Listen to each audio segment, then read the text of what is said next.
Committee, are there any questions? Seeing none, thank you, sir. Thank you. We'd now like to ask Mr. Charlie Schilling, Washington County Commissioner. Mr. Andy Rose will be next on deck.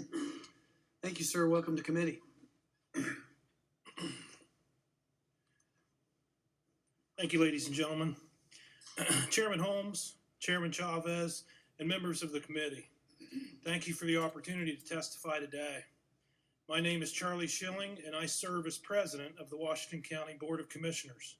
I'm here today on behalf of the communities that would host large-scale data center developments. Since January of this year, our commission has been in communication and negotiations with a hyperscale data center developer.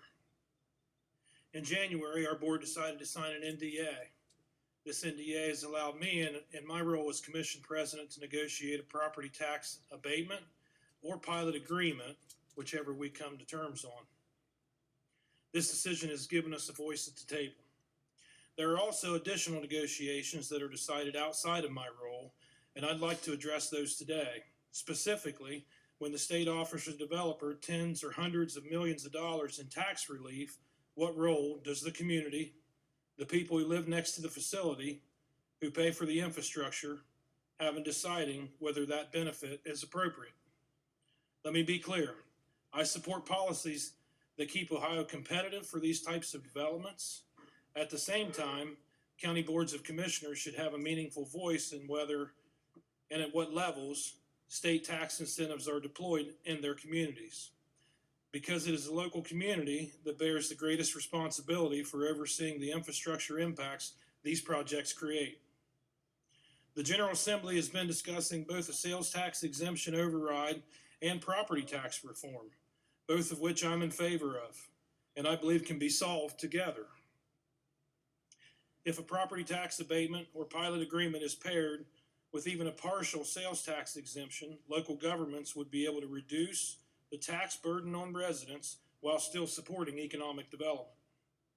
To provide context for my county, under our current project framework, the revenue generated from a guaranteed pilot agreement, combined with the 1.5% sales tax revenue flowing to the county over a 15-year period, would significantly reduce property taxes for residents and secure a thriving local school district, township, and county. It would make Waterford Township in Washington County one of the most desirable places to live in Ohio. That has always been a goal of mine, and I truly believe these two legislative reforms could help make that vision a reality. Pillar 1, county approval authority over data center tax exemptions. The first policy I would like to recommend in authorizing approval to counties for data center sales and use tax exemptions. Under current Ohio law, the sales and use tax exemption available to qualifying data centers is determined entirely at the state level. The county where the facility sits, the government that must widen the roads to handle the construction traffic, dispatch emergency services, upgrade water and sewer infrastructure, and absorb the pressure on local housing markets has no formal role. I want to be direct about what I am and am not asking for. I'm not here to argue that counties should have the power to block all data center development or that Ohio should abandon its competitive position in the data center market. Data centers bring real economic benefits, and I recognize that. What I'm asking is that the communities bearing the infrastructure burdens and the community impacts of these facilities have a seat at the table when extraordinary state incentives are on the line. My recommendation would be that before a sales tax exemption from the state becomes effective, the Board of County Commissioners of the host county or village or city council, if located inside a municipality, must adopt a resolution approving it. Counties could approve the exemption in full, approve it in part, make it contingent upon a negotiated community benefits agreement, or deny it with written justification. This is local control. For a developer that wants the incentive, the path forward is simple. Make your case to the county. For a county that wants jobs and investment, the answer will almost always be yes. But by negotiating, dynamic changes fundamentally when the county has a genuine voice. Host community benefit agreement framework. There are a lot of things that we can involve in these agreements that have to do with infrastructure projects, public safety projects, workforce initiatives, and those are some of the things that we're working for right now. I know I'm getting up against time, so I'm going to move ahead. The next pillar that I'd like to talk about is financial completion assurance. The second policy I urge this commission to recommend is a requirement that developers receiving significant public benefits post financial assurance, a performance bond. Thank you, sir. Thank you for your, I'm sorry. That was 5 minutes. Yeah. But I'll add, if you can just summarize that pillar too. Yeah, I think it's important to make sure that we are holding these developers' feet to the fire in a sense of what they say they're going to do, they do. All right, we want to make sure that within the community development framework, we have the ability then to talk about public safety, infrastructure, the things that are going to be impacted by these hyperscale data projects.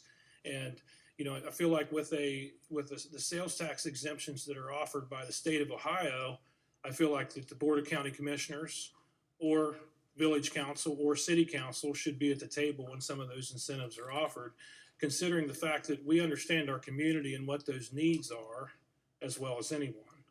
I think that's important to note, but also, it gives us the ability to help impact property tax reform in a positive way for you all, because I know you're working so hard on it, and we appreciate that.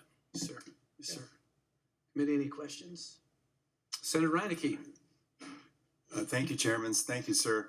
One of the biggest issues that we found is that most of the local communities don't understand that they have most of the control on these. So do you feel that you would have the decision-making authority other than the sales tax use exemption to do all of these things that you'd like to do?